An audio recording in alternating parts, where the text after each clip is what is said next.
So, da sind wir. Ganz in Rot und Weiß heute, Alter. Gut. Ja, gibt ja einige Themen, wa? Ich würde sagen, wir kommen zu einer Stunde, je nachdem, wann ihr das seht auf YouTube, zu einer Stunde Bayern-Gequatsche. Ich würde sagen, fangen wir gleich mit dem Schlimmsten an, wa? Dem Spiel gegen Hoffenheim, ne? Wir sind ja leider eine Woche hinterher. Daher muss ich das mal eben hier... Rico, Alter! Mach ich doch keinen Solo-Stream heute? Schon fast mit einem Solo-Stream gerechnet. So, ich habe natürlich, weil ich kann mir das natürlich nicht eine Woche merken, Alter. Deswegen habe ich nach dem Spiel gegen Hoffenheim natürlich ein kurzes Video aufgenommen. Das werden wir uns jetzt zusammen angucken und dann gucken wir mal, ob ich immer noch der Meinung bin, was ich da erzählt habe. Könnte interessant werden.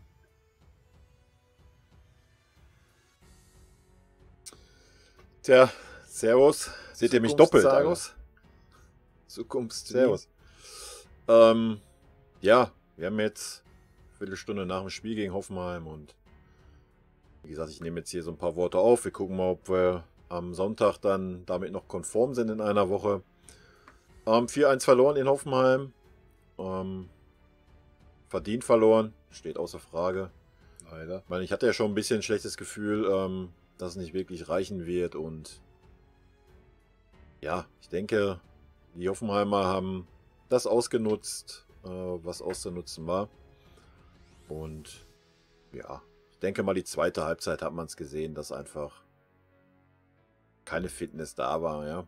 Man kann jetzt nicht alles darauf schieben, keine Frage. Erste Halbzeit, denke ich, war es okay. Auch wenn da schon viele Unkonzentriertheiten da waren, ja. Das bleibt nun mal nicht aus. Aber nichtsdestotrotz können wir das natürlich nicht als Ausrede nehmen, ja. Zumindest nicht die erste Halbzeit. Wir sind der FC Bayern. Wir haben genug Spieler. Und wenn man dann nicht an schon frische Leute mehr aufstellt. Das heißt, warum letzte Woche ein scheiß Gefühl hat. Ja, me too. Ja, kann er sich das ein bisschen ankreiden lassen und ja, ich möchte jetzt gar nicht so draufhauen auf die Mannschaft. Ich denke, das Ergebnis ist verständlich, wenn man bedenkt, wie es zustande gekommen ist. Wie ich schon sagte, ja. Wir haben Donnerstagabend noch bis um kurz vor 12 gespielt. Dann haben wir Pokal gewonnen. Da werden wir auch ein bisschen gefeiert haben. Dann war Samstag eine Stunde Training und dann nach Hoffenheim. Also, dann ist natürlich noch Hinflug, Rückflug und so weiter und so fort. Ich denke mal, man darf halt auch nicht vergessen, dass das alles Menschen sind da, ja. Auch wenn die eine Menge Geld verdienen und auch wenn die natürlich darauf trainiert sind. Nichtsdestotrotz ist es dann schwierig gegen eine Mannschaft, die heiß ist, die zu Hause spielt, die Fans hinter sich hat, die 120% gibt, fitnessmäßig dagegen zu halten. Und ich finde, dafür haben wir es noch recht gut gemacht in der ersten Halbzeit. Zweite Halbzeit war ja dann, ja, zweite Halbzeit war gar nichts mehr. Nichtsdestotrotz möchte ich ein bisschen drauf eingehen. Erste Halbzeit, ja gut, war ein bisschen unglücklich, das Tor nach der Ecke, ja, dass der Davis dann da noch irgendwie, wenn er vielleicht gar nicht rangeht, geht das Ding vielleicht sogar nebenbei. Ja. Das zweite Ding dann vom Pavard, der das unglücklich da reinspielt. Aber gerade auch beim Pavard hat man in der ersten Halbzeit schon gemerkt, dass... Ach Peter, sag ich gleich noch was zu. Ist, ja. Was heißt platt, aber unkonzentriert halt einfach. So platt, also vom Läuferischen her ging es eigentlich, fand ich beim Pavard noch ganz gut. Aber man hat es so, ja, wie man immer so schön sagt, vom Kopf her gemerkt. Gerade wir haben gar keine zweiten Bälle. Wir waren immer einen Schritt zu spät. Das ganze Spiel, wir waren gedanklich viel zu langsam. Ich denke, das hat man da einfach gemerkt. Ja. Wie gesagt, ich möchte das gar nicht jetzt als Ausrede nehmen oder den Hoffenheimer da den Sieg wiederholt zu schlecht reden oder so. Das Hoffenheim war gut gespielt, hat genau das gemacht, was uns wehtut. Allerdings haben wir es Hoffenheim auch einfach gemacht, muss man auch sagen. Ja, die haben einfach, wenn sie den Ball gewonnen haben in der eigenen Hälfte, den langen Ball nach vorne in die Tiefe. Immer schön auf dem Boateng, logisch, wird es nicht anders machen. Mit den schnellen Leuten und wenn die dann in der eigenen Hälfte starten, ist es kein Abseits. Haben sie gut gemacht, haben genau das ausgenutzt, was man ausnutzen kann gegen uns. Und dann dazu kam dann halt einfach unsere fehlende Fitness, unsere fehlende, vielleicht geistige Frische, nennen wir es mal so. Gut, Ich würde sagen, wir hauen uns trotzdem mal die Statistiken rein. Ja, die sehen eigentlich gar nicht so schlecht aus. Hammer, oder? Ja, 71,6% Ballbesitz. Ja, keine Ahnung. Gefühlt haben wir mit dem Ballbesitz gar nichts angefangen. Wirklich gar nichts. Ist richtig. Abseitsstellung 1,5, Fouls 15,10. Zweikämpfe, das haben wir sogar noch 48,6% gewonnen. Gefühlt haben wir 2/3 verloren. Schüsse gesamt 17,16. Schüsse aufs Tor 8,4. Ecken 3,6. Flanken 10,25. Ja, Kimmich war noch so der aktivste. Beim Kimmich hat man es, ich glaube, wann war es, 70. Minute gesehen. Hat man ja schön groß in der Kamera gesehen, wie er durchgeatmet ist. Und hat sich trotzdem noch, hat sich nicht geschont. Ja, aber man hat gesehen, dass er einfach, da war nichts mehr. Davies war relativ frisch, hat heute aber ein schwaches Spiel gemacht. Viele Stellungsfehler gehabt, war auch nicht, weiß nicht, ob es vielleicht einfach an wie schon sagt, an der geistigen Frische liegt. Alaba fand ich richtig schlecht. Richtig, richtig schlecht. Richtig. Ja, ich will nochmal unterstreichen. Mit der Vertragsverhandlungsscheiße und sowas ist halt auch alles nicht so optimal, denke ich. Ja, hat mich gar nicht irgendwie angemacht heute. Gewonnene Zweikämpfe. Davis hat noch 10 gewonnen, Todisso 7, Boateng 6. Boateng war auch wirklich gut, muss man sagen.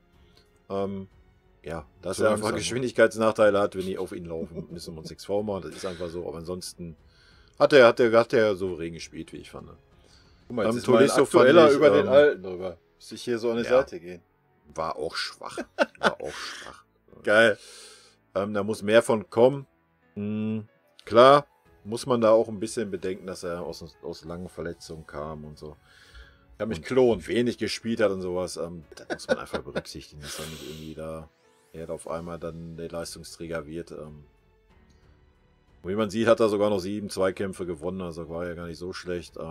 Aber wie gesagt, er hat dem Spiel einfach nichts gegeben, fand ich. Und auch defensiv, so die wichtigen Sachen.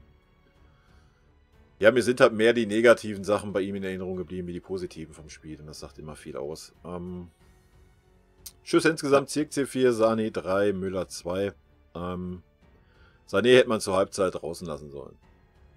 Ich weiß gar nicht, was es war. Der war durch, Alter. Der war richtig Stunde durch. 75. glaube ich, rausgewechselt. Also die 25 Minuten, die er sich noch quälen musste. Man hat halt einfach gesehen, da ist gar nichts mehr. Der Akku war komplett leer. Haben wir ja gesehen, was Habe ich nicht passiert verstanden vom Flick. Sage ich ganz ehrlich, generell so ein bisschen das Gewechsel. Ich immer noch nicht verstanden.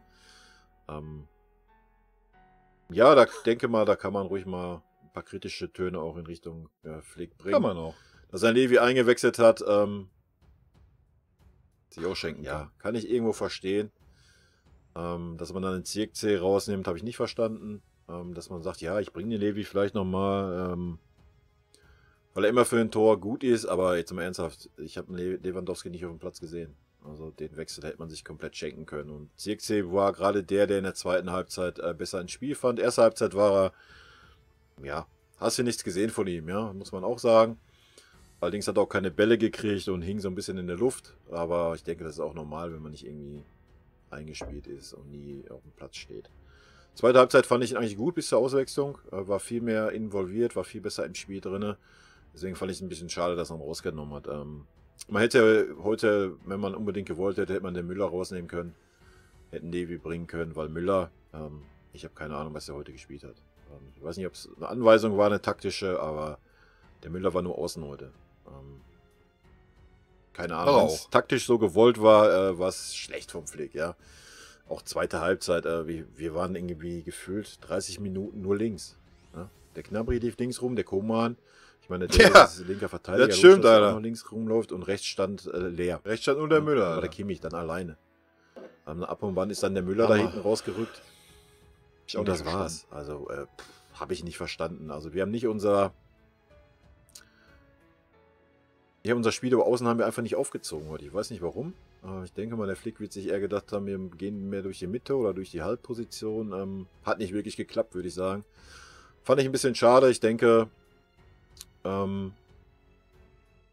ja, so gut Hoffenheim das Ding nach vorne gespielt hat, ist das hinten keine Übermannschaft. Die haben gegen Köln 2 nix, gekriegt. Alter. Also jetzt mal ernsthaft, Leute, da müssen wir uns nichts vormachen. Da wäre eine Menge mehr gegangen, ja. Klar muss man berücksichtigen, wie ich schon sagte, dass wir körperlich zweite Halbzeit definitiv abgebaut haben und die geistige Frische so ein bisschen in der ersten Halbzeit auch gefehlt hat, aber trotzdem hätte da mehr gehen können durch eine andere Taktik, glaube ich schon. Hat mich ein bisschen verwundert, ehrlich gesagt, aber gut. Ist halt so. Ist halt so. Wir sind halt nicht der Trainer. 4, Kimmich 3, Davis 2. Ja. Mann, no. Müller habe ich jetzt auch nicht so gut gesehen. Bei Müller hat man auch wirklich gemerkt. Bei Müller merkt man das eigentlich am ehesten, finde ich. Was heißt am ehesten, aber ja, man hat gesehen einfach, ja. Er konnte nicht so, wie er wollte, körperlich. Und ja, den Pavard-Wechsel habe ich auch nicht verstanden, weil der war noch wirklich der gebissen hat, ja.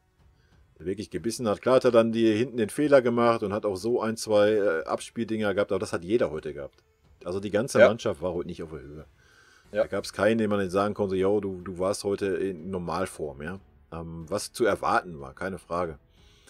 Von daher habe ich den Wechsel nicht ganz verstanden. Vielleicht im Hinblick auf den Supercup, ne? Obwohl ich da auch schwarz sehe, wenn ich ehrlich bin. Der quatscht noch. Ich meine, gut, jetzt haben wir eben. Ich mach den mal kurz auf aus, ey. Ja, einfach alle übers Spiel kannst du nichts. Ja, war auch so, ne? Muss man schon sagen. Haben wir auch gemerkt. Also zweite Halbzeit war echt ein Graus.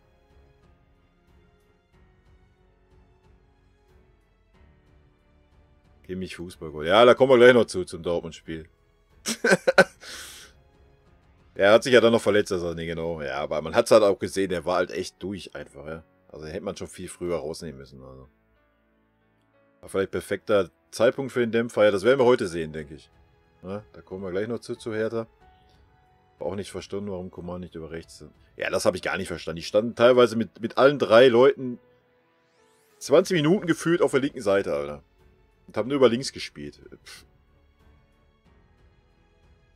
Generell, es war halt einfach schlecht von uns. Kein Pressing, nichts, ne? Komm, wir gucken mal, was der was noch zu sagen hat. Montag, Dienstag, 2 Tage Zeit. Wow. Ja, schwierig. Vielleicht hätte man heute einfach mal sagen sollen, ja, wir tauschen einfach mal die halbe Mannschaft durch, ja. Und ziehen das durch. Richtig. Und ja, vielleicht hätte das sogar mehr gebracht, wenn wir frisch gewesen wären. Aber ich denke, wenn wir dann so ein paar Junge da reingeschmissen hätten, wäre das auch nicht schlecht ausgegangen, wie es jetzt ausgegangen ist. Ich meine, im Nachhinein sind wir immer schlauer, kann man immer schlaue Sprüche machen. Ja. Aber so hast du jetzt, der Kimmich ist an die Grenze gegangen, Alter. Der Müller auch, die sind komplett durch, Alter. Die sind komplett fertig. Die kannst du abhaken. Die kannst du für Mittwoch definitiv abhaken, ja. Und ein Boateng hat er Unrecht, ne? In dem Alter kannst du ihn auch abhaken. Der muss doch heute auch richtig ackern. Und, ja, weiß ich nicht, ob man sich da einen Gefallen getan hat. Wir werden sehen. Ansonsten war es eigentlich so erste Halbzeit ja ein interessantes Spiel. Wir haben es dann auch stellenweise im Griff gekriegt wieder. So nach einer halben Stunde. So zum, ja, wo wir das Tor gemacht haben eigentlich, ne? Da waren wir eigentlich wieder besser im Spiel. Da habe ich auch wieder ein bisschen Hoffnung geschöpft. Dachte mir, wenn wir jetzt so aus der Halbzeit kommen, ist unentschieden drin. Also am Sieg habe ich heute nicht gar keine Gedanken verschwendet. Sei denn, wir hätten irgendwie noch das 2-2 zum Ende der ersten Halbzeit gemacht. Aber ansonsten, ja, habe ich da nicht wirklich einen Gedanken dran verschwendet. Da, wie gesagt, man hat es gespürt, man hat es gesehen. Wir waren immer einen Schritt zu spät und insgesamt war es nichts. Ja, das Einzige, was man vielleicht ankreiden kann, ist so im Nachhinein, was heißt ankreiden kann. Ich denke mal, ist auch dann nicht so einfach. Aber vielleicht hätte man einfach so gewisse Spieler schon eher auswechseln sollen oder gleich mal von Anfang an so einen Nysala aufstellen sollen. Dann hätte man vielleicht sagen können, man bringt den Sané nochmal eine halbe Stunde oder sowas. Aber bei ihm hat man heute richtig gesehen, so zweite Halbzeit war gar nichts mehr. Da war einfach leer. Ja. Wie gesagt, Hoffenheim hat es auch gut gemacht. Ja, man muss natürlich dann auch die Chancen nutzen, wenn man gegen so einen FC Bayern spielt, wie sie gespielt haben. Und das haben sie. War aber auch zu erwarten, ja, dass der Hoeneß weiß, wie er uns wehtun kann. Und Sevilla hat es auch gezeigt. Und von daher... Ja, Respekt, würde ich sagen, Anerkennung, auch wenn das gerade der Verein ist, den ich so mit am wenigsten mag in dieser Bundesliga, aber haben sie gut gemacht, haben es ausgenutzt und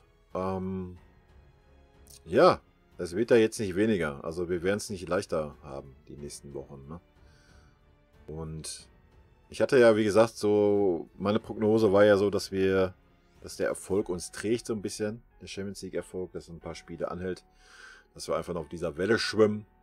Dann habe ich ja Supercup, da haben wir uns schon ein bisschen ausgebissen, da haben wir ja 120 Minuten, da dachte ich mir so, ja, habe ich ja dann auch schon gesagt, gegen Hoffenheim kann es auch nach hinten losgehen.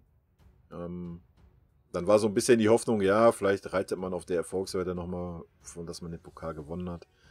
Also hätten wir das Spiel nicht gewonnen, hätten wir es verloren, hätte ich auch definitiv kein Pfifferling auf uns gesetzt gegen Hoffenheim. Ja, es wird interessant zu sehen sein,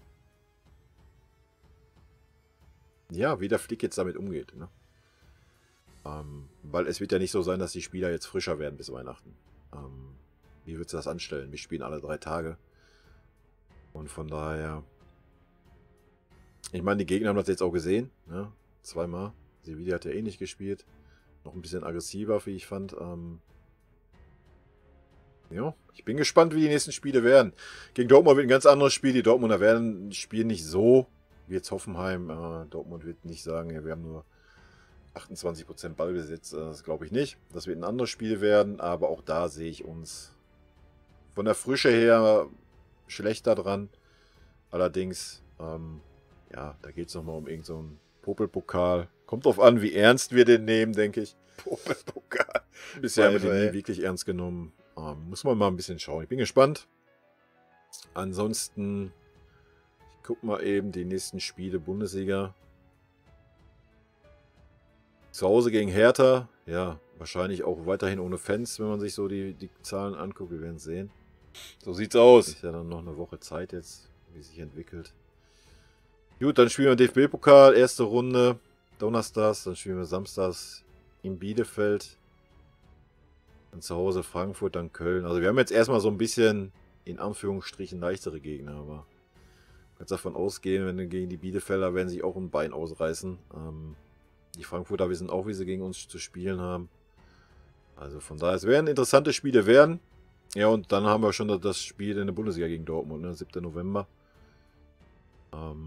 Ja, ich bin gespannt, ob wir die Kurve kriegen. Sicher, mach dir keine Sorgen. Da möchte ich jetzt gar nicht so drauf eingehen. Das können wir dann im Stream behandeln, denke ich. Dann sind wir auch schon ein bisschen schlauer. Dann ist das Spiel in Dortmund ja auch schon durch. Ja, nochmal. Man muss da jetzt nicht zu viel draufhauen auf die Mannschaft. Ich denke, das haben wir ja auch nicht. Menschlich. Nach den ganzen Erfolgen und dann jetzt nach dem Sevilla-Spiel, wo man sich noch ein Bein ausgerissen hat. Und wenn dann so eine Mannschaft genauso spielt, wie es Hoffenheim gemacht hat, das muss man natürlich sagen, kann halt so ein Ergebnis zustande kommen, ja. Und am Anfang war es halt auch ein bisschen unglücklich, muss man auch sagen. Die Ecke da, war halt auch ein bisschen, das ist auch, das Spielglück war auch nicht auf unserer Seite heute, das muss man auch fairerweise sagen. Aber nichtsdestotrotz war es eine verdiente Niederlage. Also Glückwunsch an Hoffenheim und ich würde sagen, jetzt übernimmt wieder der Zukunftstagus. Mach ich! Danke! Mann, der redet und redet und redet, kommt nicht auf den Punkt, Alter. Das ist schlimm.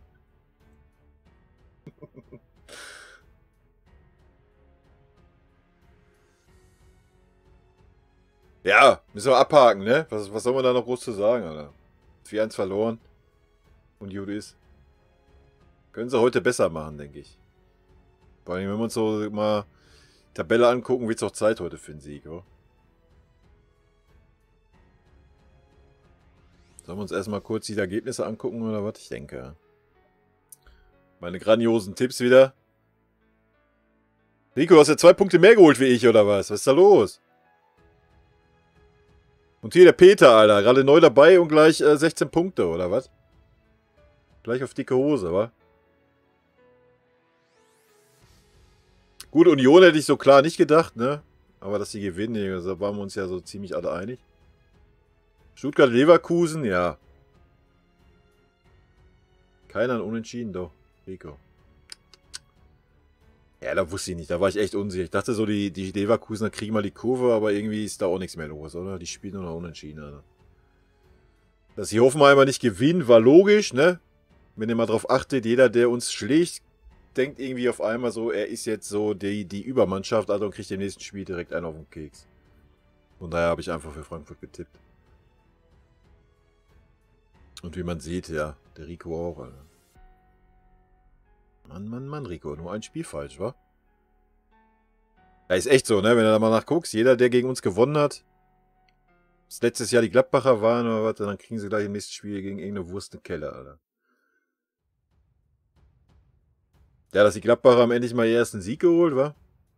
War auch zu erwarten. Ja, das Bremen gegen Bielefeld, gut, da kommt man auch eine 1 tippen, das ist schon richtig. Aber da habe ich mal ein bisschen riskiert und dachte mir, tippst du mal eine 0 so aus Verbundenheit hier. Bielefeld um die Ecke, weißt du. Dortmund war logisch. Dass die nach der Pleite mal wieder ein bisschen Gas geben. Hätten sich natürlich noch hätten natürlich die Freiburger ein Tor gönnen können, ne? Damit ich mal einen Fünfer kassiert hätte, aber nein.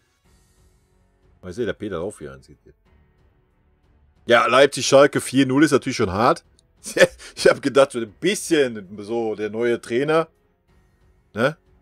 Da könnte wenigstens ein bisschen was kommen. Aber siehst du ja. Der Effekt ist schon direkt verpufft, Alter. Kriegen die nächsten 2 Spiele auch auf den Sack?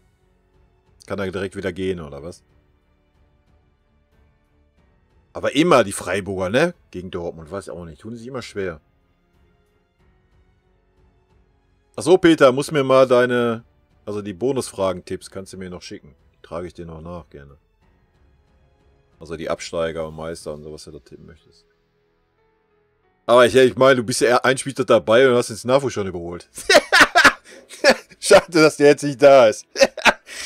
Er hat da wieder alles gegeben, Alter. Der Fußballexperte. Ja, nichts groß Überraschendes, ne? Also jetzt aus meiner Sicht, wie schon sagte, Bremen, ja, hätten wir noch einen Heimsieg tippen können, klar. Ja, und Stuttgart ist vielleicht so eine kleine Überraschung, dass sie einen Punkt geholt haben gegen Leverkusen. Aber ansonsten nichts Wildes.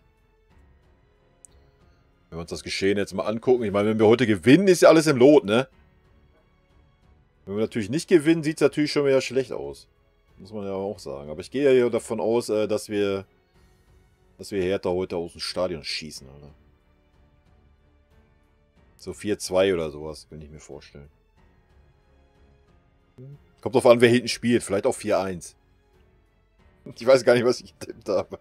Wahrscheinlich 3-0 Standard, weißt du? Soll ich mal gucken? 3-1 habe ich getippt, okay. Und für Augsburg. Aha. Ja, ich habe halt Ahnung, Alter. Ich kann es nicht ändern, ey. So, jetzt muss ich erstmal auf deine Kommentare eingehen, Rico. Warte, ich stelle erstmal wieder um hier. Ja, zum Dortmund-Spiel kommen wir gleich noch. Sammer, was hast du denn mit dem Sammer? Der war doch bei uns. Da kam er da auch nicht klar. Ich weiß doch nicht, was der in Dortmund macht. Der macht da irgendwie den Tribünen-Sitzschalenwärmer oder sowas. Mehr macht er da nicht, oder? Hoffenheim war klar, dass die Lappen direkt wieder verlieren. Ja, ist immer so. Wie gesagt, die sind alle in so einem Hoch dann. Berater, ja, der sag mal, was berät er denn? Wen berät er denn? Den Favre oder was? Glaubst du wohl selber nicht, dass er sich irgendwas sagen lässt? Naja, ich weiß, dass der Berater ist, aber ist mal ernsthaft, was will er da beraten? Weißt du? Ich fand den bei uns auch gar nicht so schlecht, aber ich denke mal, er wollte halt einfach zu viel Macht haben, weißt du? Und das ist ja bei uns im Verein so als Zecke dann noch. Gut, als Dresdner, sagen wir so. Aber kannst du natürlich nicht irgendwie den halten, die sich warm, damit der Pfaff ablöst. Ja, aber ich sehe den Sammer nicht mehr als Trainer irgendwie. War doch bei uns angeblich wegen gesundheitlichen Problemen, hat er doch angeblich aufgehört. Und dann soll er nochmal einen Trainer machen in Dortmund oder was?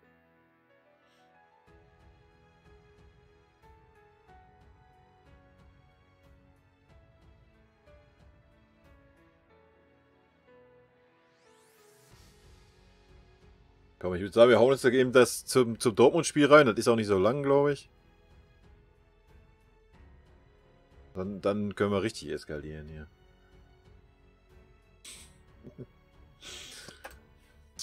Ja, servus. Zusammen im Stream und servus Zukunftszagos.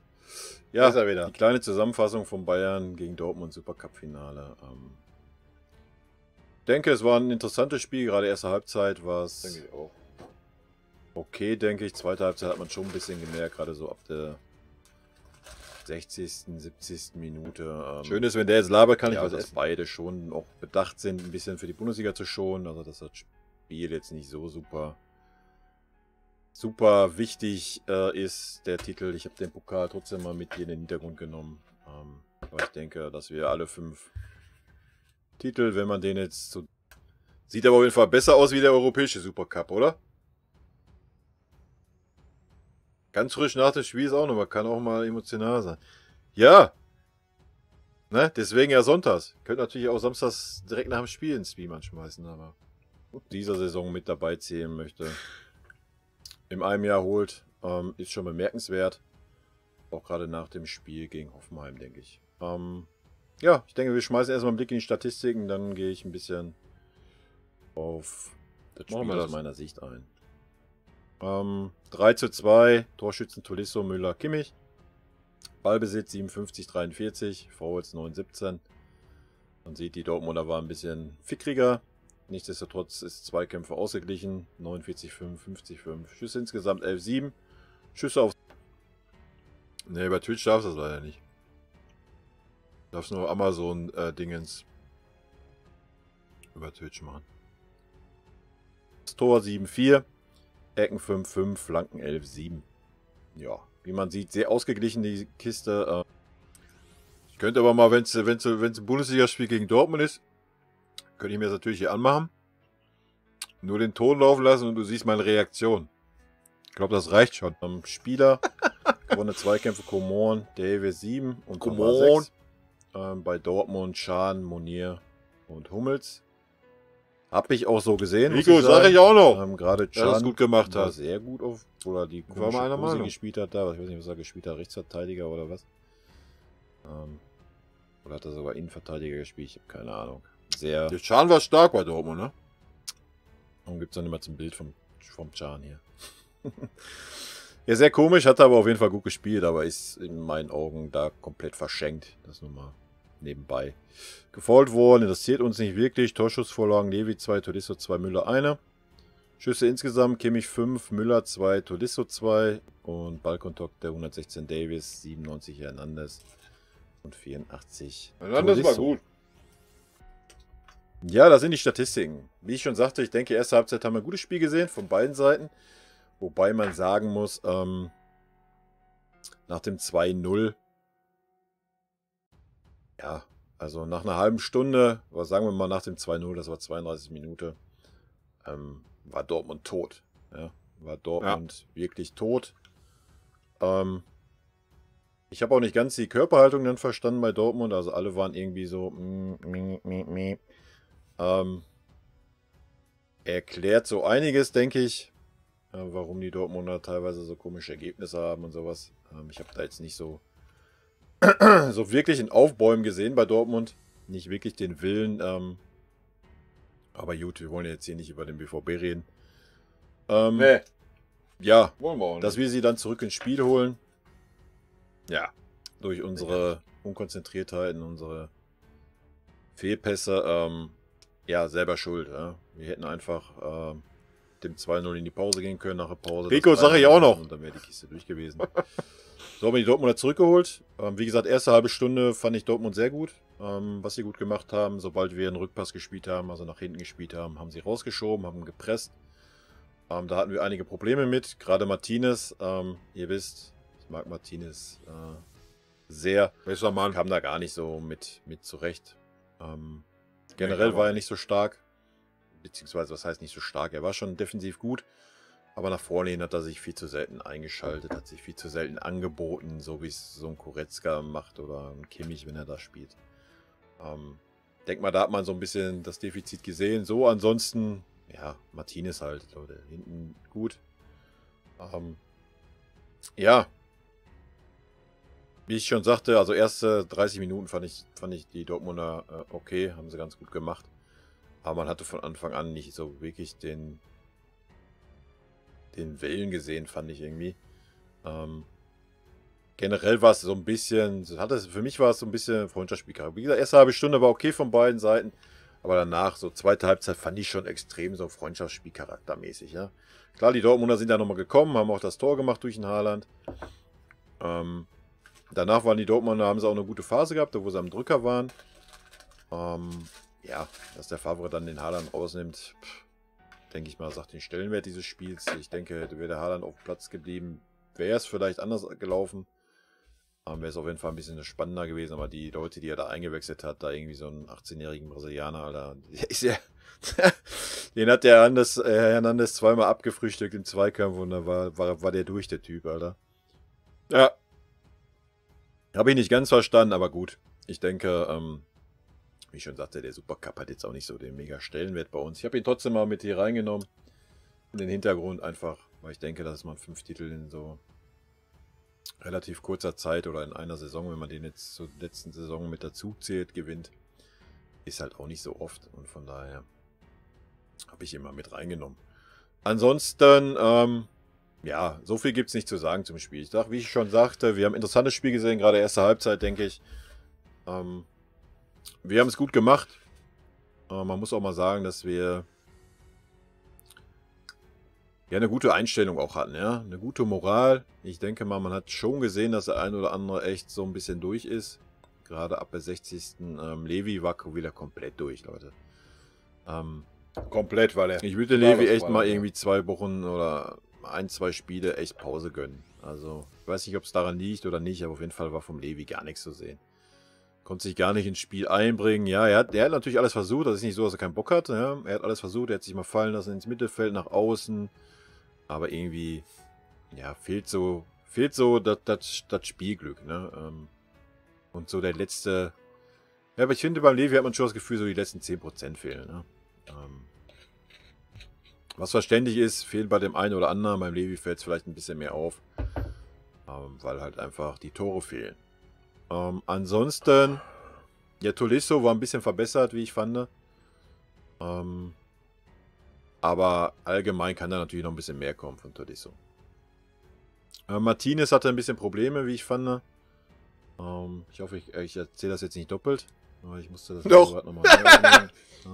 Ansonsten hört ihr es doppelt. Wie ich schon sagte, Martinez hatte ein bisschen Probleme, gerade wenn die Dortmunder halt nachgerückt sind, wenn wir jetzt zurückgespielt haben. Weil da hat er direkt Druck gekriegt. Ansonsten auch beim Spielaufbau, ja, hat er sich nicht so mit eingeschaltet, nicht so angeboten, wie es so ein Goretzka oder so macht, ja.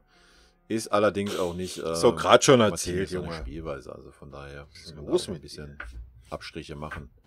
Ansonsten, ihr wisst, ich mag Martinez sehr und er hat es auch okay gemacht. Aber jetzt so nach vorne hin, so mit Anbieten und so weiter. Das hat dann mehr der Kimmich oder fast alleine der Kimmich dann übernommen. Tolisso habe ich da auch relativ wenig gesehen. Er hat dann nochmal einen weiter vorne gespielt. Ja, wie gesagt, da ist Steigerungspotenzial auf jeden Fall da beim Tolisso. Aber da muss man auch sagen, muss man Verständnis haben. Ne? War lange verletzt, lange außen vor, muss jetzt erstmal in den Spielrhythmus kommen. Und ja, da sind wir auch schon beim Hernandez. Ne? Ich habe ja über Hernandez immer viel gemeckert, gerade letzte Saison. Ich muss sagen, er hat mir gestern super gefallen. Klar, bei den Gegentoren, da sahen beide Innenverteidiger nicht gut aus. Aber so allgemein hat er mir super gefallen auf der Position. Also er hat es ruhig gespielt, war richtig, richtig heiß in den Zweikämpfen. Wie gesagt, hat man auch gerade gesehen. Auch gegen Haaland, den hat er gut abgefrühstückt. Dann zweimal da diesen 18-jährigen Brasilianer hat er eiskalt abgefrühstückt. Also richtig stark und nicht einmal rumgeschrien, nicht einmal rumgekugelt auf dem Boden. Super. Auch im Aufbau, ja. Er ist auch gegangen dann, wenn alles zustand, hat er sich ein Herz genommen, ist gegangen, so in Lucio-Manier so ein bisschen. Fand ich super, hat mir super gefallen. Ich habe Alaba nicht wirklich vermisst auf der Position und ja, ich denke, man sieht jetzt schon so ein bisschen, dass er verletzungsfrei ist, dass er Spielpraxis hat und ich hoffe, der Hansi lässt ihn, ja. Also, ich möchte ihn gerne mal sehen, wenn er bei 100% ist. Ich denke, da wird er noch ein paar Spiele für brauchen. Aber mir hat er super gefallen auf der Posi da vom Innenverteidiger. Und klar, nichts gegen Alaba, nicht jetzt nur, weil er immer da noch verhandelt oder was. Aber das ist ja, wie ich schon sagte, vor ein paar Videos. Selbst wenn er geht, ich weiß nicht, vielleicht wissen wir bis Sonntag schon mehr, wenn wir uns das hier angucken. Müssen wir uns keine Sorgen machen. Also ich fand den Hernandez mega. Hat mir sehr gut gefallen. Ja, sagen wir gleich auch noch was zu, ne? Zu den Transfers und Transfergerüchten, was noch kommt und so. Ja, Süle, denke ich, braucht auch noch ein bisschen, hat aber auch einen souveränen Part gespielt. War auch sehr stabil, auch gegen Haaland. Alphonso Davies hat, denke ich, noch Luft nach oben. Ja. War aber auch souverän, ja. Müller, wie immer. Sein Kopfballtor, weiß er wahrscheinlich selber nicht genau, wie er den gemacht hat. Aber hat er gemacht. War gut, oder? Coman war ich enttäuscht. Coman war schwach. Coman war richtig schlecht. War bemüht, ja, aber war schwach. Richtig schwach. So viele Bälle nicht richtig angenommen, verstolpert. Weiß nicht, ob es fehlende Fitness ist oder Unkonzentriertheit. War auf jeden Fall schwach. Ja. Wie ich schon sagte, Xavi war defensiv okay. Nach vorne hin war er auch schwach. Tolisso fand ich jetzt, ja, Tor gemacht und so. Das macht er immer. Ja, das heißt 2 Wochen kein Training. Er war 2 Wochen zu Hause. Aber deswegen heißt es ja nicht, dass du verlernt hast, einen Ball anzunehmen, Alter. Jetzt mal ernsthaft. Er hätte nicht einen Ball angenommen. Der ist ja immer 1,50 Meter weggesprungen. Da musste er immer einen Auswahlschritt machen und der Ball war weg. Boah, der hat mich aufgeregt in dem Spiel. Ich mag den super gerne. Der hat mich so aufgeregt. Tolisso erwarte ich aber noch ein bisschen mehr. Muss man aber Verständnis haben. Kimmich war stark. Kimmich hat geackert, hat Gas gegeben. Wie immer. Levi fand ich auch schwach. Pavard war auch nicht so gut wie sonst. Ich denke mal, da merkt man auch einfach ein bisschen, dass er ein bisschen durch ist. Ja. Ja, ansonsten Gnabry, der noch reinkam. Pfeife, Alter. War jetzt auch nicht mehr so mega heiß, wie auch immer. Aber ab da war das Spiel eh schon so. Es war 53. So ab bis 60. war das Spiel eh so ein bisschen so Larifari. Ja. Chris Richards hat es okay gemacht. CXC, ja, kannst du gar nicht mehr beurteilen. Und Musiala auch nicht wirklich. Hätte ich mir gewünscht, dass die alle ein bisschen eher kommen, ja.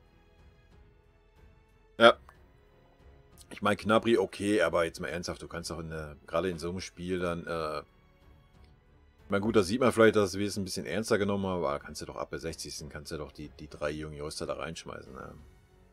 Ich weiß nicht, was das jetzt irgendwie eine Erholung für einen Devi sein soll, wenn er 6 Minuten vorher vom Platz kommt.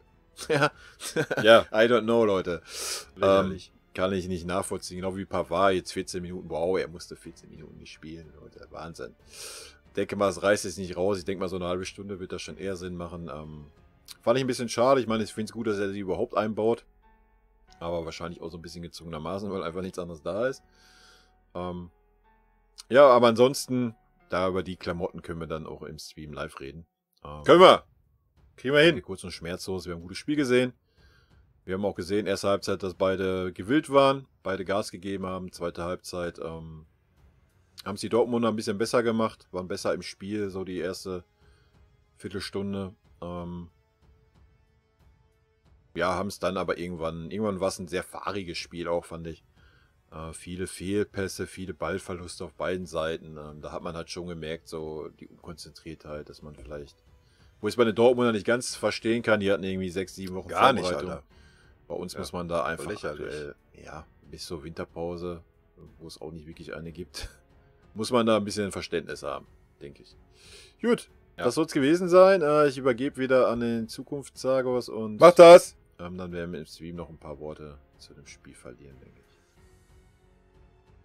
Also ich muss sagen, der hat Ahnung, der Mann. Der spricht mir quasi aus dem Herzen. So, ich weine immer noch um Can. Ich hätte den vor Dortmund geholt. Der hat uns gut getan. Individuell einsetzbar. Beißer München. Ja, habe ich auch nicht verstanden, dass wir uns da nicht bemüht hatten. Wobei man natürlich da fairerweise sagen muss, dass wir da noch ein paar Spieler mehr hatten. Da war halt ein Thiago-Abgang noch nicht in Sicht und sowas. Aber ich denke, das wird da eher darum gegangen sein, dass er bei uns damals nicht irgendwie sauber gegangen ist oder sowas. Ich denke, da wird irgendwas vorgefallen sein. Ich glaube schon, sonst hätten wir uns da bemüht drum. Ich denke mal, das wird irgendwie der Grund sein. Keine Ahnung. Aber ansonsten, ja, bin ich bei dir. Ich fand den jetzt auch nicht so schlecht. Aber ist halt so. Ja, wie gesagt, Richards fand ich auch okay. Hat sich auch Mühe gegeben, hat auch noch ein bisschen was nach vorne gemacht und so. Fand ich echt okay. Aber ich sag ja, du musst die Leute dann gib denen doch mal eine halbe Stunde. Oder gib denen mal eine Halbzeit. Jetzt mal ehrlich, immer diese 5 Minuten da, was soll das? Verstehe ich nicht, Alter. Das beste Beispiel ist immer, guck dir Messi an, Alter. Der wurde mit 17 glaube ich, bei Barca oder mit 18 zum Stammspieler. Der hat immer gespielt, fertig. Ne? Oder damals, wo der Van Gaal da war, der Müller, ja, Müller spielt immer fertig. Also der kannte auch keine Sau, kam auch aus der Jugend. Muss man da nicht immer rumpimmeln. Ach ja, ich gebe denen jetzt mal 10 Minuten Spielzeit. Alter, jetzt mal ehrlich. Hau die Jungs da rein, eine Halbzeit, entweder packen sie es oder nicht. Das machst du 2, 3 Mal und dann weißt du, wo du stehst. Ha? Bei Bayern musst du immer mit dem Druck klarkommen, ey. Verstehe ich immer nicht. Der Favre hat BVB mit Haalands Auswechslung gekillt. Hat er auch. Definitiv, Alter. Der Haaland kam zu der Zeit richtig ins Spiel rein. Und du hast auch gesehen, er ist einer der wenigen, der gewollt hat, ne? Der heiß war. Der sich den Arsch aufgerissen hat. Ja, dann nimmt er den raus und bringt da so einen 18-Jährigen rein, Alter, wie ich schon sagte, wo der Hernandez zweimal im Zweikampf geht. Danach war der fertig, der Typ. Der hat kein Land mehr gesehen. der war am Ende. Ich gehe auch davon aus, dass der Haaland zu uns wechselt. Definitiv, Alter. Ich denke, das wird so ein zweiter Levi-Fall. Der Levi hört dann auf oder geht noch irgendwo hin und zieht noch ein bisschen Kohle raus in Katar oder sowas.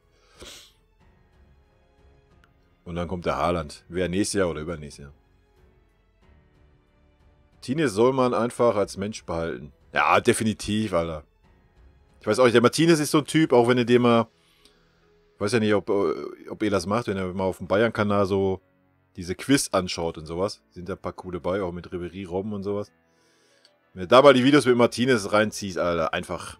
Weiß ich nicht. Der hat halt so eine Art, der einfach komplett sympathisch, ne? Ja, also wegen mir kann der super gerne bleiben, der Martinez. Ich fände es auch, ja, super, wenn er dann jetzt noch ein Jahr bleibt. Der wird ein paar Spiele kriegen, keine Frage. Und dass er, wenn er dann seine Karriere beenden würde, also wäre doch ein super Ding. Gegen Dortmund hat man es aber, kann natürlich auch eine taktische Anweisung gewesen sein. Aber das, wie ich es ja im Video sagte, du hast das schon gesehen. Also der Martinez war dann so bis Mittellinie und dann so alles noch weiter nach vorne hat er sich gar nicht angeboten. Weiß man jetzt nicht. Kann natürlich sein, dass es einfach taktische Anweisung war. Aber du hast nicht so den Wechsel gehabt, den Kimmich und Goretzka sonst machen, weißt du? Dass einer nach vorne geht, einer hinten bleibt. Da war echt storisch Martinez hinten.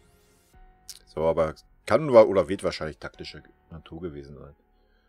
Aber das war das Einzige, was ich zu meckern hatte eigentlich. Bei Zirkzee war leider auch keine Hilfe. Vielleicht sogar mal den Arp vorne probieren, der ist heiß. Ja, du kannst ja viel vorne probieren, jetzt mal ehrlich. Du kannst auch einen Müller vorne reinstellen. Als Stürmer. Du kannst Gnabry vorne reinstellen.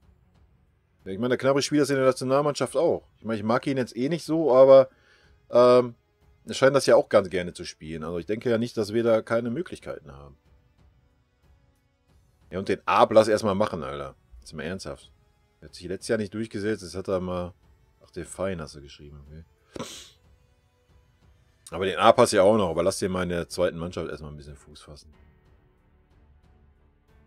Ja, Tolisso ist auch mega, aber da merkst du halt auch noch, ne, der braucht halt einfach die Spielpraxis wieder. Man sieht es ja beim Hernandez jetzt. Also, der hat mir die letzten Spiele echt gut gefallen. Da siehst du halt einfach, was Spielpraxis ausmacht. Ja, Alaba bleibt bis Vertragsende, anscheinend. Ja. Ich gehe dann, wenn er bleibt, gehe ich davon aus, dass er nächste Saison wechselt. Dann ist er definitiv ein Wichser, Alter. Wenn das so kommen sollte. Sag ich auch ganz ehrlich. Und wie gesagt, ich sehe ihn nicht. Also, wegen mir hätten sie ihn verkaufen können. Wenn wir jetzt 30, 40 Mille gekriegt hätten. Ja, wenn er das unbedingt meint, er muss unbedingt... Also, was hab ich gelesen? 11 Millionen Grundgehalt plus 7 Millionen an Prämien. Ist das, was ihm vorlag. Ja. Und er wollte, oder sein Berater will, an die 25 Millionen haben. Jetzt nicht fest, wahrscheinlich dann irgendwie 13 plus 12 an Prämien oder sowas, die möglich sind. Ja, lächerlich, Leute. Lächerlich. Ganz ehrlich, also. Da habe ich dann auch kein Verständnis für. Wenn man dann auf eine andere Weise Art sich hinstellt und sagt, ja, ich fühle mich so wohl, München ist meine Heimat, ist nicht nur irgendein Verein. Ja, also jetzt mal ehrlich. Was soll man denn bei 18 Millionen bitte rumholen, ey? Also, boah, weiß ich nicht. Zurück ins Studio, genau. Ja, Coman kam aus 2 Wochen kein Training, da hast du ja auch recht. Wie gesagt, ich mag Coman ja auch. Aber trotzdem war er halt einfach was... Ja, vielleicht hat er 2 Wochen nicht keine Ahnung. Nur Cybertraining, ein bisschen laufen und hat den Ball nicht in der Hand genommen. Was ich mir eigentlich nicht vorstellen kann. Das wird vielleicht dann seine Stoppfehler erklären. Aber, naja. Sei es drum. Er war auf jeden Fall nicht so stark. Ich denke mal, er wird heute eine neue Chance kriegen, sich zu beweisen. Der Adrian Fein ist auch so einer. Warum nicht mal ins defensive Mittelfeld stecken? Und wird er wieder verliehen. Ja, keine Ahnung. Ich meine, ist ja schon, was ich sagte. So, es ist ja gut, dass der Flick den Jungs überhaupt mal eine Chance gibt, aber er ist auch nicht so. Wir brauchen halt in der Hinsicht, muss er eigentlich einfach mal wieder Eier zeigen, Alter. Weißt du? Hat sich auch hingestellt, ja, rumholen, wir brauchen jetzt hier den und den und den.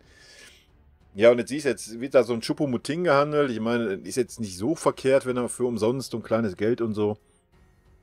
Ja, aber warum dann nicht einfach die Eier haben und sagen, hier, das ist der Musiala. So, der spielt jetzt bei uns in der ersten Mannschaft. Der steht hinten dran und gut ist. So, gib denen nochmal eine Chance, Alter. Weißt du? Reicht doch für die Bundesliga, jetzt mal ehrlich. Du hast ja in der Bundesliga 4, 5 Gegner, wo es eng wird. In allen anderen Spielen kannst du 3 junge Joster aufstellen. Mach ich mir gar keine Sorgen. Naja, sehr, sehr komisch halt, weißt du? Ich meine, dass die Leute verleihen, das ist okay. Vor allem, wenn sie sich dann weiterentwickeln, alles gut. Aber gerade jetzt in dieser Saison hättest du halt einfach auch ein paar halten können, ne? Hab ich auch nicht ganz verstanden. Echt, ich sehe den bei United. Wen siehst du bei United? Alaba oder was?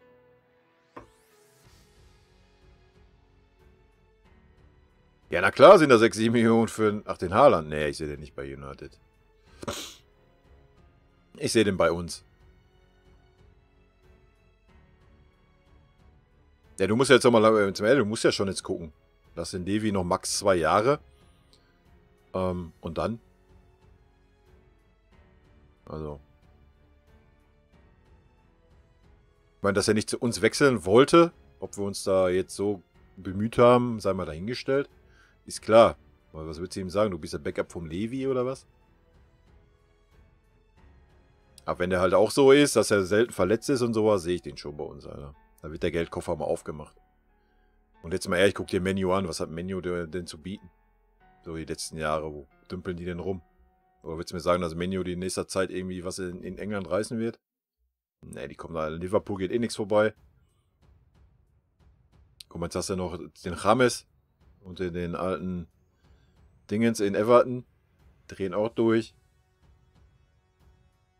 Ja, also ich sehe Menu jetzt nicht mehr so als diese Top-Adresse, wo es irgendwie um Champions League geht. Also ich denke mal, da ist so ein Spieler bei uns schon besser aufgehoben. Aber werden wir sehen, ob wir da recht behalten oder nicht. Ja klar, ist eine Granate. Ja, Haaland. Und deswegen ist ja der BVB ist der beste Verein, wo er hingehen konnte. Weil die setzen voll auf ihn, er spielt Champions League, er kann sich da jetzt 2 Jahre entwickeln und dann perfekt, Alter. Dann kann er den letzten Schritt machen und zu uns kommen. Ja, Sancho weiß ich nicht. Ich bin nicht so der Sancho-Fan. Aber ich denke, den werden die sich nächstes Jahr holen, ja. Man United. Das schon. Ja, normal. Ich sehe die Games schon wieder wollen, dass die Spieler weggekauft werden. Ja, aber das ist ja, was wir hatten wir letzte Woche schon, das Thema. Es ist halt einfach so. Dortmund ist halt nicht dieser Verein mehr. Oder war er noch nie. Wo du halt sagst als Spieler, yo, ich gehe jetzt nach Dortmund, um die Champions League zu gewinnen und um Titel zu gewinnen. Das liegt natürlich an uns. Ja? Und ja keine Ahnung, dass wir so die letzten Jahre so dominant werden. Ja, Ausbildungsverein ist zu hart gesagt. Ausbildungsverein nicht, aber halt so der Zwischenstep, weißt du? Vom talentierten Spieler, der schon gut ausgebildet ist, ja, zum Topstar oder zum internationalen Spieler, der dann so den nächsten Schritt machen möchte. Ne? Das ist Dortmund aktuell. Da sind sie aber auch selber dran schuld, halt, durch ihre Philosophie, ne? Ist halt so. Ja, und dann auch halt, guck dir Ja, guck dir das an, was da hier kam. Wie kommt man den Haaland da auswechseln, weißt du? Manchmal habe ich so das Gefühl, bei Dortmund, die wollen einfach auch keine Titel gewinnen, oder was? Weiß es nicht. Ganz komisch irgendwie.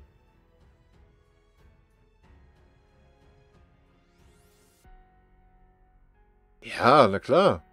Also machen wir uns nichts vor, wenn du so ein Spieler bist, der jetzt gerade so auf den Sprung ist, so ein Haaland oder ein Reina oder wen auch immer, klar gehen die eher nach Dortmund als nach München. Ist doch ganz normal. Oder nach Man U oder sonst wohin. Dortmund ist der perfekte Verein dafür. Du spielst Champions League immer. Ab und wann holst du auch mal einen Pokalsieg. Mit viel, viel Glück holst du auch mal eine Meisterschaft. Ja, und ansonsten bleibst du da 2 Jahre und machst den nächsten Schritt. Ne? Ist ja nun mal so. Ja, Rocker. Rocker.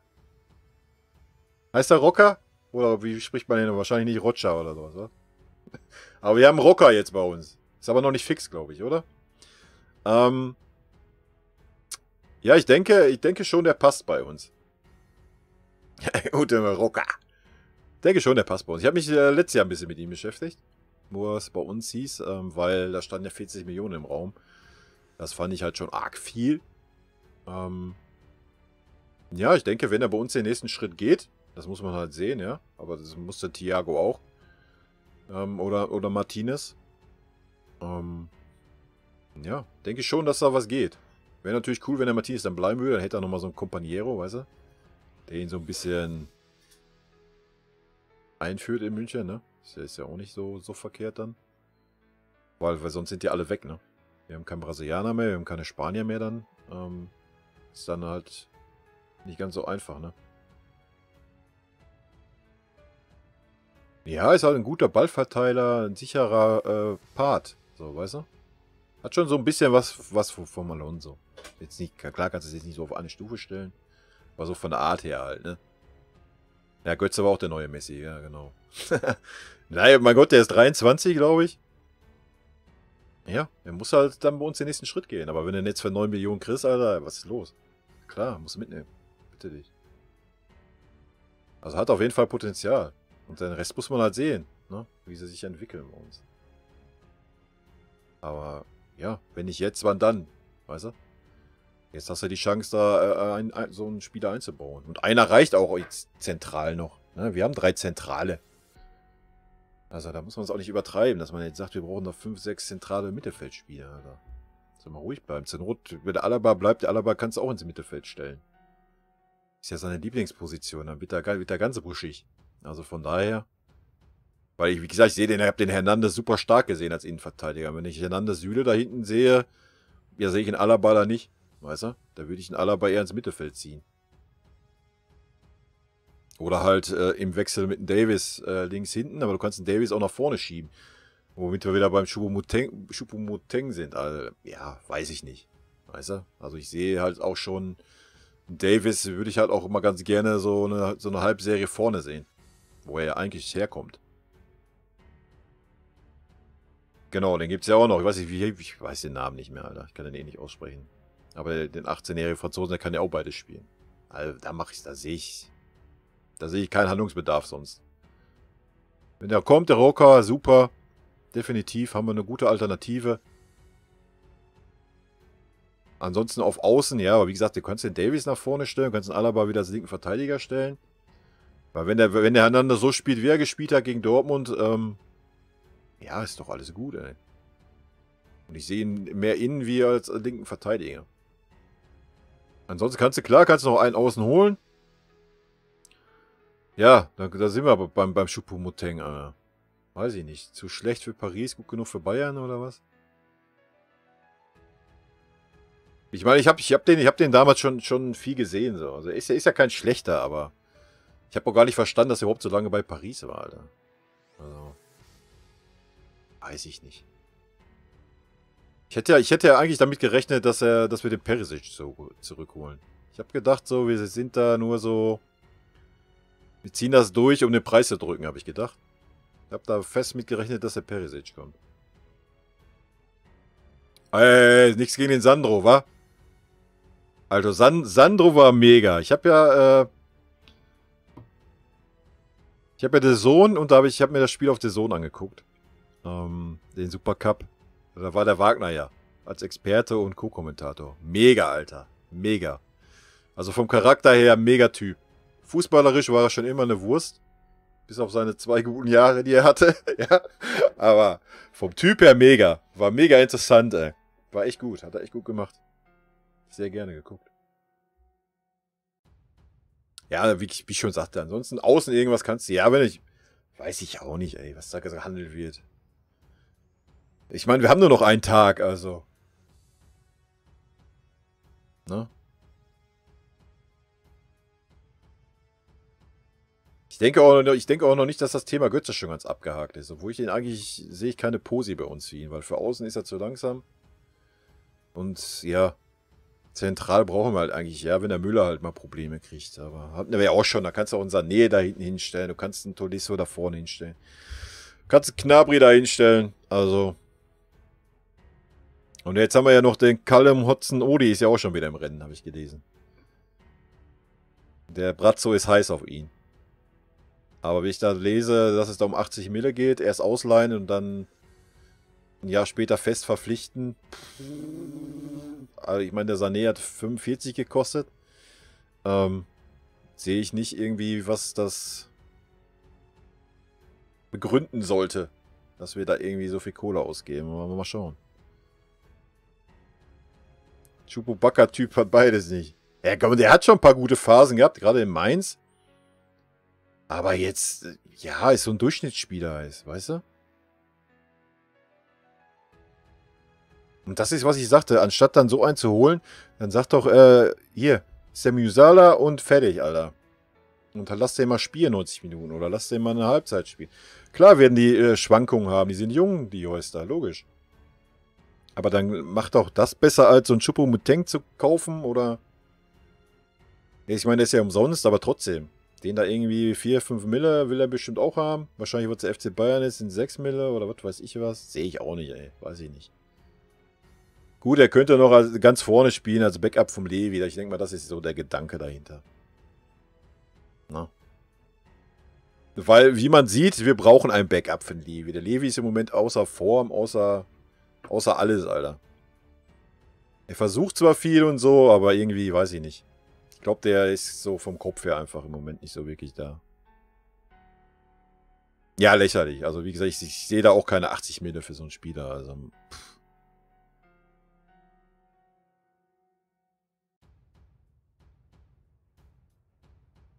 ja, kann ich zu wenig sagen, Semjovic. Ich habe Frankfurt wenig gesehen.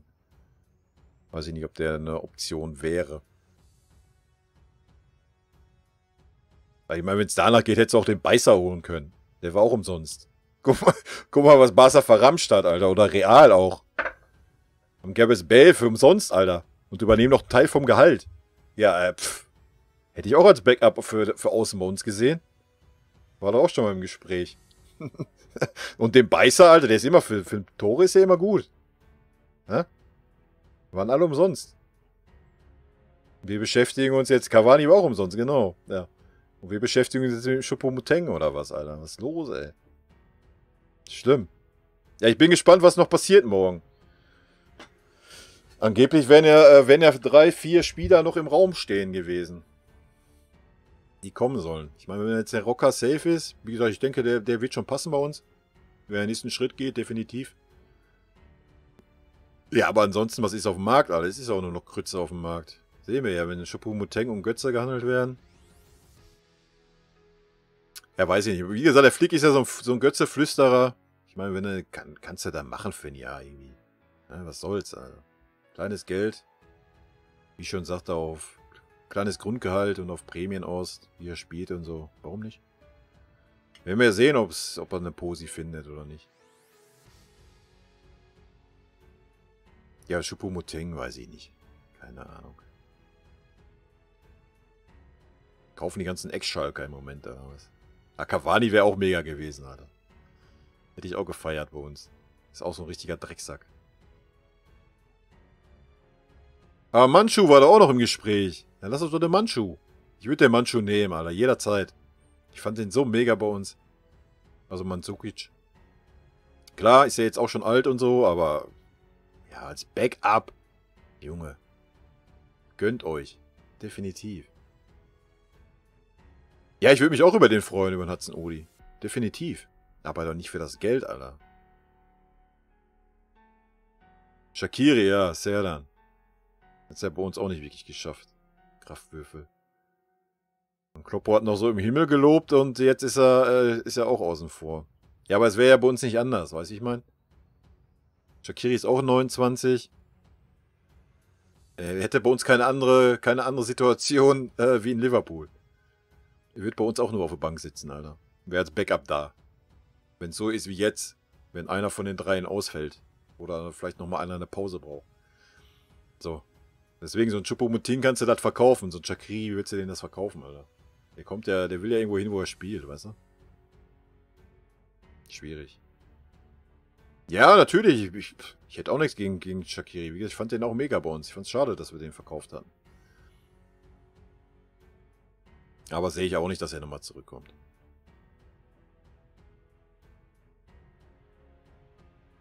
Ja, ich würde das Flick auch zutrauen, dass er seinen Götze wieder hinbekommt. Eben, das wird er auch nicht verlernt haben, das Fußballspielen. Die Frage ist, wie er Lust hat. Ich habe so in Dortmund so ein bisschen das Gefühl gehabt, so, er hat keine Lust, weißt du? War bockig irgendwie, keine Ahnung. Aber ich meine, er hat es beim Boateng hingekriegt, er hat es beim Neujahr hingekriegt. Also, wenn nicht der Flick, wer dann, weißt du? So mit dem Götze. Aber, ja, wo willst du... Ach, nee, der ist nicht raus, glaub mal. Wenn er einen richtigen Trainer hat, der auf ihn baut, ich denke schon, dass da noch einiges geht. Götze, er war halt nie der Schnellste. Das ist halt so ein bisschen das Problem in dem Fußball. Aber der Müller ist auch nicht der Schnellste. Machen wir uns nichts vor. Müller ist ein Dauerläufer und das hatte der Götze halt nie. Der Götze war immer so...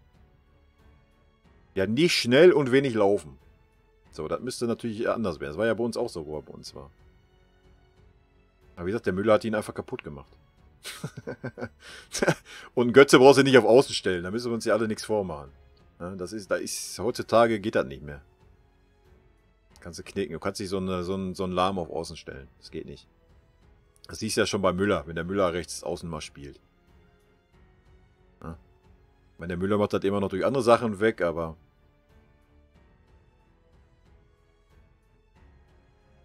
Ja, keine Ahnung. Also, wie ich schon sagte, ich würde ihn nehmen. Für ein kleines Grundgehalt auf Prämien aufgebaut. Ein Jahr plus eine Option und so. Ist umsonst. Sind wir ehrlich. Was hast du zu verlieren? Nichts. Weißt du, wie ich meine? Aber ansonsten, mein Gott, setz halt auf die jungen Joister. Mein Gott. Mach doch mal wieder einen Van Gaal. Wird doch Zeit, dass wir mal wieder einen haben. Aber ansonsten, ja, wir haben einen kleinen Kader, aber auch halt einen guten Kader, der gut rotieren kann. Das vergessen die Leute immer, weißt du? Wir brauchen jetzt keine 25 Spieler. Wenn du 5 Spieler in der Mannschaft hast, die 3 Positionen spielen können, ist doch alles gut. Das haben wir halt. Allein was der Kimmich und der Alaba in Positionen spielen können, also bitte ruhig. Ja? Ja, na klar. Ja, das ist ja, was ich sagte. Das habe ich ja auch nicht ganz verstanden. Aber die... Ja, wahrscheinlich haben wir ja gute Erfahrungen gemacht in der Vergangenheit. Mit dem Lahm, mit dem Alaba. Die waren ja auch alle mal ausgeliehen ein Jahr und so weiter. Gnabry. Obwohl der Gnabry, ja gut, da wird auch schon vorher was gemauschelt worden sein. Ich denke mal, deswegen werden sie den Jungs jetzt die Chance gegeben haben, die jetzt ein Jahr auszuleihen und dann nächstes Jahr wird sich entscheiden. Aber man hätte das ein bisschen schlauer machen können dieses Jahr. Aber wahrscheinlich hätte der Flick sich da festlegen müssen, weißt du? So, yo, hier, du bist es jetzt und keine Ahnung, das wollten sie vielleicht nicht, weiß es nicht. Das ist ja, was ich sagte, also wegen mir hättest du halt auch die 2, 3, die du verliehen hast, hättest du halt auch behalten können. Und hier, was hast du vorhin noch geschrieben, von wegen Neuer ins Mittelfeld und die andere Wurst ins Tor? Ja, ich sehe den nicht bei uns im Tor, Alter. Ich weiß nicht, der muss mich echt noch erst überzeugen. Also, ich hätte da eher unseren jungen Jaus, der Früchtel, der jetzt verliehen wurde, gesehen. Als Nachfolger vom Neuer. Schwierig, weiß ich nicht. Aber habe ich auch schon gesagt. Also der Brazzo hat ja alles richtig gemacht, den ablösefrei zu nehmen. Mann. Bis ja sehen, wer sich entwickelt. Ja, ansonsten haben wir noch irgendeinen vergessen, der gerüchtemäßig da ist. Ich würde mich über Mandzukic freuen, aber ich glaube nicht, dass das realistisch ist. Kallenhotzen Odi ist Bratzo sein Liebling irgendwie. Ich denke, der wird da nochmal alles versuchen. Ja, und ansonsten vielleicht leihen wir nochmal wieder irgendwie so eine Kanone aus von irgendwo her. Aber der James ist ja schon weg jetzt. Guck mal, der war auch umsonst, Alter. Warum haben wir den nicht wieder geholt? Guck mal, wie der einschlägt in Everton. Ich hab den so gemocht, aber bei uns kam er auch nicht so zum Zug irgendwie. Er ist ja auch ein Guten, der Früchtel. Aber es war der Kraft damals auch, ne? Mal schauen. Schön wär's ja, warum nicht? Mal wieder ein Goalie aus dem eigenen Haus. Aber ich denke, das wird der Olli schon beurteilen, Alter. Hinten rechts. Ja, hinten rechts wird noch was kommen. Stimmt, hinten rechts ist so die einzige Pose, die ein bisschen...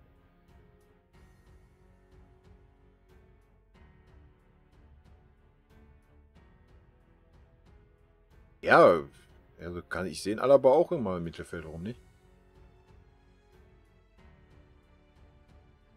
Ja, du kannst ja auch mal den Richards da hinten rechts mal hinhauen. Lass ihn doch mal ein paar Spiele machen da hinten rechts. Warum denn nicht? Ja, aber guck, der Pavard hat ja letztes Jahr gut gemacht. Der braucht jetzt einfach, der ist halt nicht frisch, Alter. Das siehst du halt. Der hat halt schon eine Spielweise, die auf die Physis geht. Und da siehst du halt einfach, wenn du da nicht 100% bist. Na? Der Kimmich ist, hier machen wir uns nichts vor, der Kimmich ist hinten rechts verschenkt.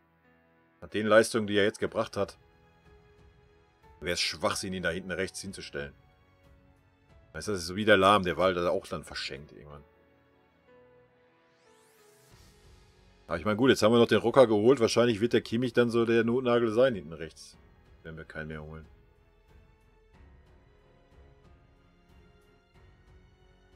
Ist davor? Ja, klar. Aber weißt schon, was ich meine.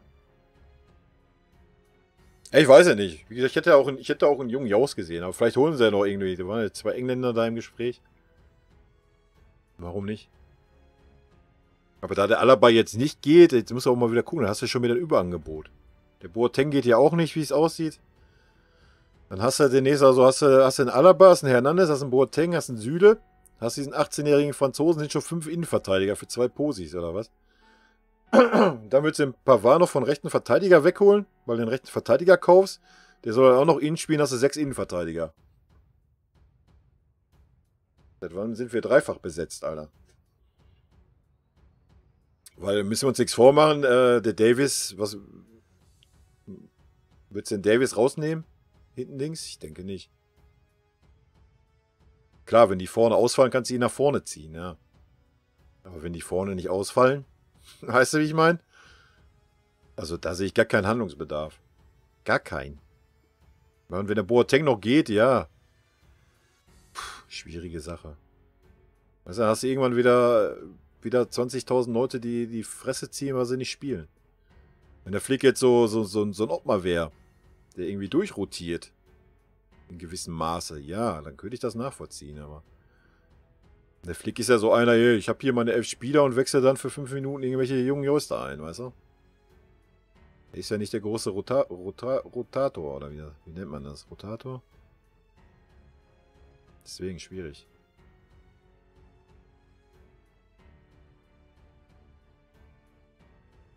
Ach, was willst du denn noch in Berlin, Alter? Union natürlich, ja, na klar. Hey, Boateng ist seine letzte Saison, Alter. Der ist auch durch dann, jetzt mal ehrlich. Man hat es ja jetzt gut gemacht wieder, logisch. Aber das Alter und die Spielweise sich halt einfach auch verändert. Er ist halt einfach nicht der Schnellste. Ich meine, er macht noch viele jetzt wieder weg durch sein gutes Stellungsspiel und sowas. Aber noch ein Jahr später, ich glaube, dann ist echt durch. James war eine Diva mit Starallüren, dann lieber Coutinho. Ja, nee, ich will gar nicht sagen, dass er eine Diva war. Er braucht halt, ist halt so ein Spieler, der das Vertrauen spüren muss. Genau wie Coutinho auch. Weißt du, das sind Spieler halt, die müssen fühlen, dass der Trainer sagt, yo, du bist mein Star. Weißt du? Und das hat der James jetzt bei Everton. Everton, was ist Everton, Alter? Da ist er jetzt der große Macher und Ist was anderes, als wenn du bei Bayern bist und einer von vielen bist oder bei Real einer von vielen. Rames ist so ein Typ, so, weißt du, er muss der Star sein. Hab ich zumindest das Gefühl. Coutinho fand ich mega, ja, aber du siehst ja Müller, Thema Müller. Hatten wir ja schon. der Müller fickt sie alle. Der ganze, wie willst du, kannst du wenn du willst, ey. Siehst ja, Coutinho spielt ja jetzt auch stark im Barca.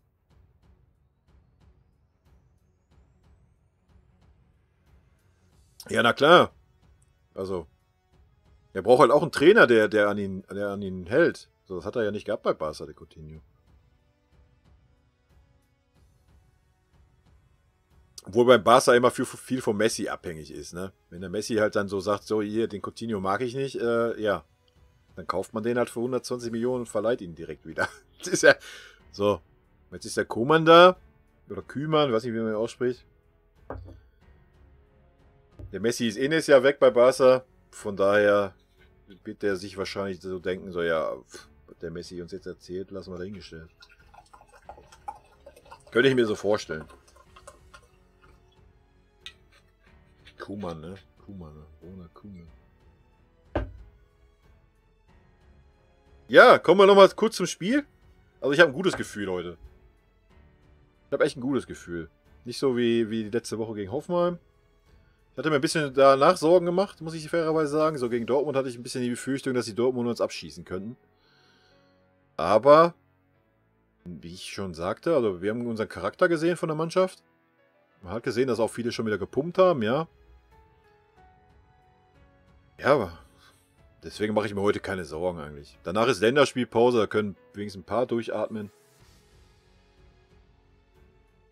Vielleicht meldet sich der eine oder andere noch verletzt, obwohl er nicht verletzt ist. Kennt man ja die Spielchen. Echt? Choupo-Moting ist durch?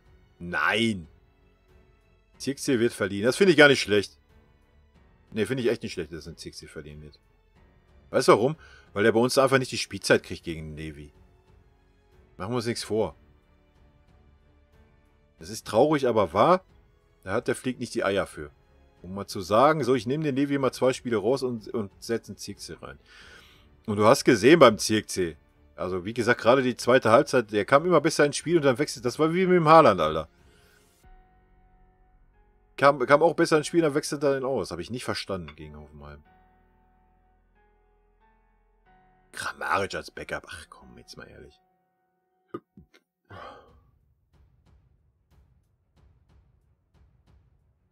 Ja, lächerlich. Was willst du 40 Mille für einen 29-jährigen Stürmer ausgeben? Weißt du, wenn der jetzt noch jung wäre, der Kramaric, ja gut, hättest du da ja noch drüber diskutieren können. Ja, natürlich ist er kein schlechter, aber du zahlst ja nicht für so ein Backup 40 Mille, dann kannst du ja manche holen, ist umsonst. Nee, aber ich finde das gut, dass wenn der Zirkzee verlieren wird, ist das gut. Definitiv. Das passt schon. Ich weiß ja nicht, wo ist er? Steht er schon fest oder was? Nee, ne? Ich will mal gucken. Wenn er irgendwie einen guten Verein kriegt, wo er verdient, wo er spielt. Also wenn er noch einen Schritt macht, warum nicht, ey? Ist mal ehrlich. Bin ich schon für. Und der wäre bei uns untergegangen jetzt, weil der Flieg nicht die Eier hat. Wir müssen uns auch nichts vormachen.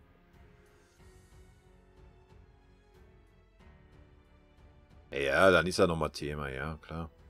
Wenn der Haaland bis dahin nicht Thema ist. Ja, jetzt mal ernsthaft. Ja, muss er ja auch nicht drum herum reden. Was willst du da irgendwie 40 Mille reinhauen?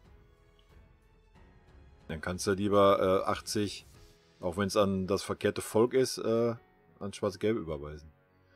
Aber der hat ja eh eine Ausstiegsklausel, der Haaland. Machen wir uns nichts vor. Definitiv hat der eine Ausstiegsklausel. Würde ich Haus und Hof drauf verwetten. Wahrscheinlich nicht nach einem Jahr, aber spätestens nach dem zweiten Jahr, was er dann noch da ist, wird er eine Ausstiegsklausel haben in Dortmund. Sonst wäre er nicht nach Dortmund gegangen. Da bin ich mir sicher. Von daher, ich bin gespannt.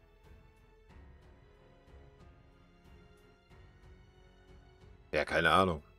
Aber er wird halt eine haben. Und von daher wird das dann wieder so gesprächslos laufen wie beim Levi. Ne, beim Götze war das, ne? Beim Götze war das. Ja, ich bin da mal weg. Ich komme auch nicht wieder.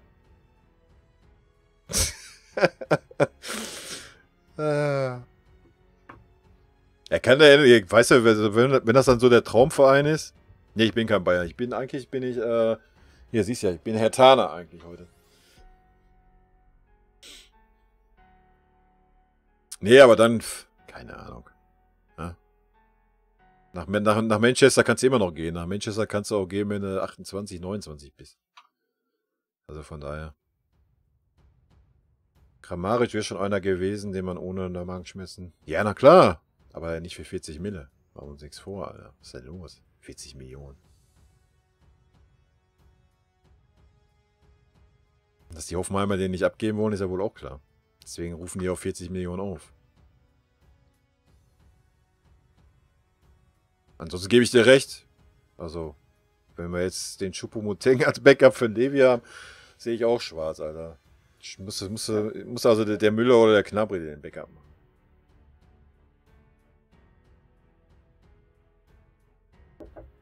Oder wir ziehen noch einen aus der U17, U18 hoch. Wer weiß. Übrigens ist ja auch noch ein Tag. Ne? Wer weiß, was noch passiert. Morgen ist Deadline Day. Schauen wir mal. Ich bin gespannt. Gut. Waren wir jetzt eigentlich schon? Nee, waren wir noch gar nicht. Hertha. Ihr gesehen, ich habe 3-1 stehen. Könnt auch 4-2 tippen. Ich kann Hertha nicht einschätzen.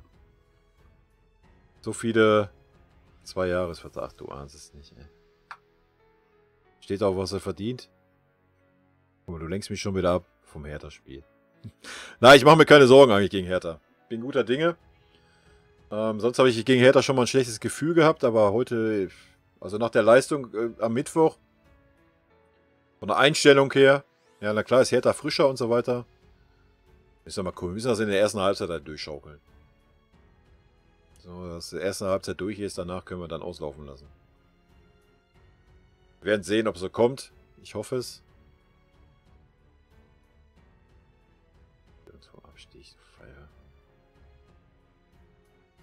Gut. Rico, Peter, habt ihr noch irgendwas Wichtiges? Ansonsten bin ich durch.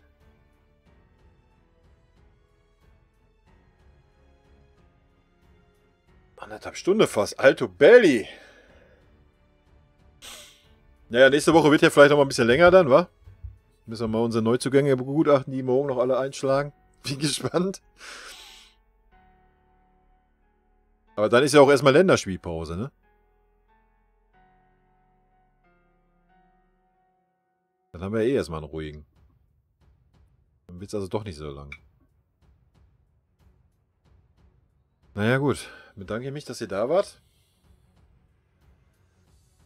3 Punkte gegen Hertha, ja, denke ich auch. Denke, wir werden auch 3 Punkte holen. Auch wenn es vielleicht nochmal eng werden sollte, hinten raus, dass wir ein bisschen Platz sind oder so, aber ich denke schon. Bin guter Dinge auf jeden Fall.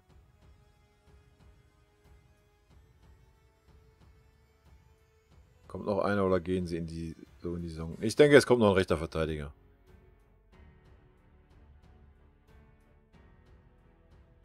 Weil der Flick unbedingt einen will. Verstehen würde ich es nicht ganz, wie gesagt, wenn alle bleiben. Wenn Boa bleibt, wenn Alaba bleiben, sehe ich das nicht.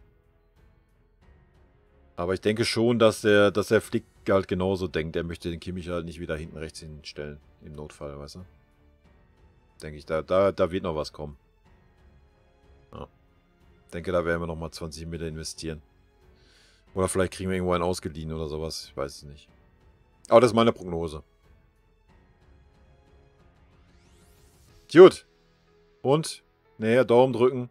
Wir sehen uns nächste Woche Sonntag, wenn ihr Bock habt, 12 Uhr. In diesem Sinne wünsche ich euch einen schönen Sonntag. Rot-weiße Grüße gehen raus. Bis dann.